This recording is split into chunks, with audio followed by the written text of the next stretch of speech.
All right. Do you see this week? I luckily got a feature. I need to give a bit of a shout out to the Sydney Morning Herald. They did an article on me living an expat life, building on tracker from Peru in South America.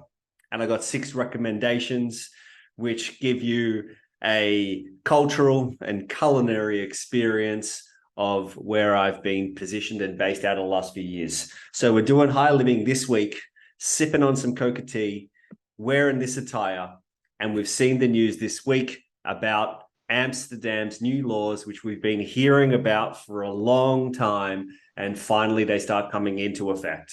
Now, regardless, as outsiders, of what we may think about those decisions, what we may think about an ideological change that is coming in to change the culture, to change the vibrancy of the city, regardless of what we may think, if we're looking at the opportunity and we're looking at the state of the world, we're looking at the changing cultural foundations and fabrics of the world, if we're looking at the need for greater revenue, we know the tourist dollar brings that in. So this week, we're going to be focused on where will be the next jewel of the world, and we will present some options that you can dive into. This is all about travel. This is all about Canada tourism and where's going to be the best place to go from here onwards. Let's get into it. Okay, so to start, I think it's helpful to kind of just touch on the Amsterdam model briefly, because there's things that don't work. There's things that didn't work. To start, let's give it credit. Cafe culture was awesome, absolutely awesome. It was almost like a rite of passage for individuals that have traveled to go through Amsterdam and to explore the different array of options that were available. And that may be changing, right? So you can still go into cafes at the moment, but I know the mayor is looking at banning tourists from coming in. So in some ways, culture, we've got to look. And again, as outsiders, can we comment? Who knows? It'd be interesting to see what people from Amsterdam think about these changes. But coffee culture was something that was brilliant. To give you an example, I was there last year and I went for a meeting, which was awesome. I went for a meeting in this place right here, which you may be familiar with. We went in there. There's a whole, there's so many choices, particularly if you're a flower consumer, so many choices that were available. For someone like myself that likes edibles or oils or beverages, Amsterdam really wasn't my vibe in a number of different ways. And it's going to lead us to where I think there's going to be better options for different consumers to be able to move forward for. And if someone wants to take this crown, you've got to look at the US and different states and some of the different programs to show this is probably where we need to go to get the mass. That said, flower consumption is still so popular. So totally understand why they've, why it has evolved as the way it is. And it's such a social component, right? Going to meet in the coffee shop, being able to enjoy your flower, come together. If you've got a whole lot of noise and there's stuff that's going on, again, who doesn't have that going on? And if you go to a place, the ritual of then being able to go through your flower, prepare your flower, enjoy that in a social context, exhale, talk, then you get on a bike to get some exercise. We start tapping into things like flow states, right? And that can be super important to then look at on a macro level, how society functions, how people in that society feel. If people are cycling and always getting exercise, if they're having the social component of meeting in coffee shops, if they're having the social component of meeting in coffee shops and then talking with people, and they're utilizing their cannabis in a way to be able to support their well-being and their mental health, hey, how's that a problem? And so with that, let's go to the next place that I think we should explore, right? And if you're someone that enjoys nature, if you're someone that loves the snow, well, then you've got to look at the Canadian model, right? So we know this for a long period of time. If you go to Canada during the winter months, there's generally a lot of, hey, mate, there you go. Yeah. And then I'll try, I won't try to do my Kiwi accent, but generally a lot of Aussies, a lot of Kiwis that are up in Whistler or other parts of Canada, and they're able to utilize the majestic mountains, be able to go there. Plus, there's been recreational cannabis for a long period of time. Again, let's take a little hypothesis about what a flow state looks like. And if you don't know what a flow state is, and I've just been referring to it a number of times, here's a little thing about a flow state.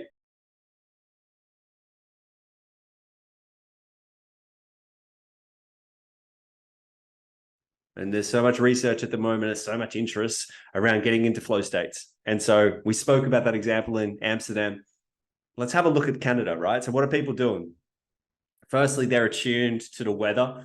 And so they're connected, and you may be going, oh, mate, woo, settle down. Yeah. But anyway, let's just go for it. It's if you're connected to the changing seasons and you are more connected to nature, it's probably a better likelihood that you're going to feel better, because there already is some purpose and some connection to something that's bigger around you, right? So first and foremost, that's a tick. Most people may disregard it. So be it. Next one, there's the anticipation. It's like if you're a surfer and you're away on surf trips, throughout my younger years, we surfed from Mexico down to Panama, been to Peru, you sit there in a place for a month waiting for swell. And everyone just builds in anticipation because you're looking at the weather charts and you know that these breaks are going to start turning on. And during that time, no one's going to be partying. Everyone's just getting up at the crack of dawn and you're surfing all day. But everyone is just waiting in anticipation. Same with the snow. You're on the mountains, you see the big dump coming in, you see the big snow. It just feels exciting, right? And then you get out there and you go get to snowboard or ski your way through the fresh powder. Nothing better. You're getting your exercise. Anyone that's been to the snow knows that leg burn that I'm referring to, particularly if you haven't been in a while. You're getting your exercise, you're getting your thrill, you're getting your adventure. Again, culture where you come together, you're blazing up, you got your edibles over there as well. A pretty perfect model, right? So Canada, big tick for where we want to go. If we're going to see what's going on, and we did a poll this week and we looked at, in some ways, we're going to call it the demise of Amsterdam, and we'll do that as outsiders, right? And you can jump your opinions below and let us know why we're out of line and why you don't agree with us. We're ready to take that conversation. So bring it on. But if we're looking at the consensus, overwhelming, the response was Thailand is the next place. We're going to be doing a podcast soon. And if you're watching, we want to talk to you and you know who we're talking about. So yeah, we want to do a podcast and take you inside of Thailand and show you what's going on over there. There's a lot that's happening. And many of you believe that Thailand is this next destination. And again, let's think about it. The lovely beaches that occurs there.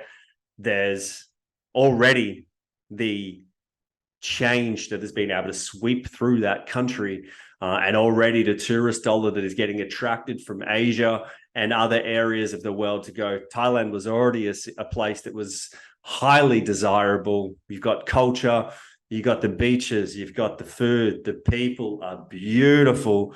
And in the past, in the more recent history, cannabis was, you would have been executed, right? So there was the death penalty, now coming to being able to provide this new mecca of canna tourism that is existing there. So all of you think it's a win. We think it's a win as well.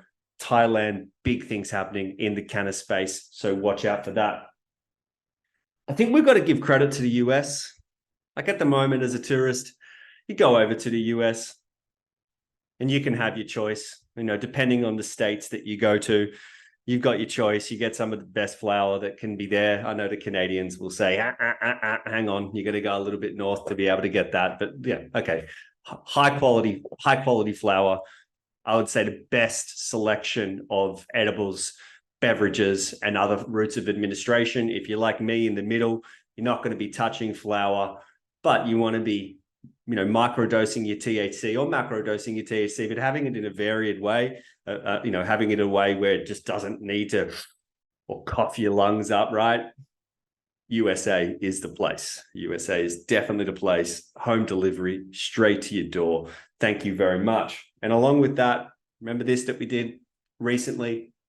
We're going to see innovative states that are looking at music festivals where you're able to consume consumption lounges, right? Consumption lounges where you'll be able to go there, enjoy an array of different products. And then also what's already happening over there at the moment is the combination of cannabis consumption and alcohol consumption in the same place. And that's not going to happen in other areas, no doubt about it. But you can choose who's right or wrong. If you're doing that in your family house and you're having a barbecue, or you're having a party, you're having a few beers, and then a joint goes around, is that a bad thing? Who knows? Like, we're not talking medical here. We're again talking social health. And if we're responsible adults, why can't you be sipping on a beer, probably activate that cannabis and prime you a little bit if you don't have too much, that 1 to 2.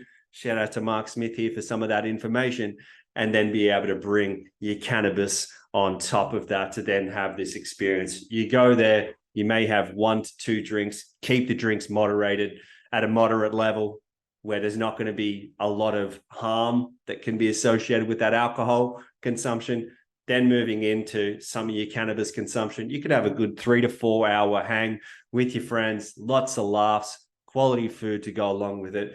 Go home, you're going to be right for the next day, and you haven't got to that point in time with alcohol where it depends, but that if you're looking at someone like myself, 4 to 5 drinks, if I'm tipping past that, maybe decision making goes out. I don't want to get there. I don't want to live that life. What I want to do is be able to be in a place where I am social. I'm getting out of my own head. I'm getting out of my own zone, and I'm able to spend time with people. And if I can do that in a beautiful location, and I can do that with friends, and I can do that in a way where as an adult, I can choose what I'm going to consume, please, what's wrong with that? And if we're looking at beautiful locations, let me tell you a story. I was in Europe last year. That water in Europe, when you get to there and you just get into that med for the first time. I was there relaxing. There was like all the house music that goes along with it. Love that as well. Everyone's there just smoking their cigarettes. Again, who am I to say? I'm not trying to comment on anything. But I realized what I was doing was going and taking little edibles, going down, relaxing at these beaches and going out into the water. And it's almost like a cleanse. It's almost like when you get into that water. And again, you don't need the cannabis to be there, but I'm just talking about these heightened experience. So let's have the choice. Do I want to be in a place where I've got the cigarette smoke coming in and invading my space? Or do I maybe just want to flip that and maybe have the cannabis smoke coming in? And I don't mind that as well. I'm not going to smoke it, but I do like the aura that it emits and comes from it. Or, a selection of beverages. And what's going to happen to that vibe, right? What's going to happen? Then you go into the water. You've got the beautiful rocks and the landscape with the water that's around it. It's almost like a retreat in itself. So I know Malta's there, but I think if we start looking at other countries, Sardinia, actually, I heard some wonderful stories about vending machines where you can go and you get your buds out of a vending machine. So it is already happening. I would like to see it kind of push through and have more options. And again, if you're having people there that are consuming a little bit of cannabis and hanging out in the sun and having this experience in the med, much better than other sorts of drugs that go on in terms of the med, over drinking, which can, often be brought in by tourists and all that cigarette and all the cigarettes, which are kind of part of culture. How do we replace that? And what does that look like? Again, Europe, big hotspot. Also, a lot of talk around South Africa as a country that could be one of the global leaders in terms of canna tourism. Don't know a lot of information around that, so not going to go into it in too much depth. Places like Jamaica, that in itself, I think is, tapping into that spiritual component of cannabis. And people don't like going to that spirituality, but I think that is a very good example of how cannabis has varied use. We look at adult use, we have a look at medical use. Increasingly, what we're going to be promoting it on Tracker is cannabis in healthcare or something along those lines. But increasingly, there is this other place for it. And we see this happening with psychedelics, how it is more spiritual and it's more of a sacred plant, right? I'm not saying that goes on all the time in Jamaica, but I think that how it is part of Rastafarian beliefs obviously gives it that sacred, it gives it another dimension, which in today's world is very much underappreciated and undervalued. So all up for how different experiences are going to be part of what you may be able to travel to soon, like you do with ayahuasca, like you do with psilocybin, like you do with San Pedro. Like there's many other experiences that are going on at the moment in psychedelics, and cannabis can come to that. And I think that kind of wraps us up at the moment. I'm in LATAM. And if we stretch LATAM and we include Mexico into this big juggernaut of Central and South America, one of these places is going to step up. One of these places will step up, allow these laws to relax, and have consumption coming in. Now, with each of these places, there's going to be pros and cons to go into in another place. You've got to consider a whole range of factors that go along with that experience, and how lessons can be learned from the Amsterdam model to then be able to bring cannatourism to you. And I think the best way to be able to do it would be wonderful if we had diversity of ideas, if we do have the different places around the world that have different models where you can choose from, right? Think about then how you're going to do a reset. Think about then how you're going to plan your trips, and think about everyone collectively going to explore these different experiences and what it does for local people, and how does it generate wealth, and how do we share wealth, and how does that then be spread across a whole range of countries. The last place that we're going to mention before we switch off is India. And India is like a continent in itself. But one of the comments that came through was, don't forget about India. And there's some, if we have a look at the sacred beliefs around the plants, there's one state in particular that we may go into. And I know some of our communities, some of the people in our community have been there recently and shared some of their stories around this. And so, India is in a place at the moment where there seems to be a little bit of change occurring. Again, I'm not going to touch too much onto it, but finally, I would say that don't forget about India and what can be possible in that country. There's a lot that's going to be happening over there. There's so much talk about India as the next global superpower, how cannatourism can fit into that. Who knows at this stage? Lots of thinking for you to do as you consume this on the weekend.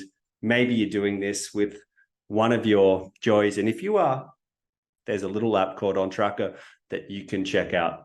This is Higher Living for the Week. My name is Chad, and we're signing off. We would love to get some of your thoughts, feedback, and ideas for what we're going to explore in the coming weeks. We've got some bangers coming up. Particularly, we're looking at something next week, which we think is revolutionary. So stay tuned and we will dive into that next week. For now, enjoy your weekend. Bye-bye.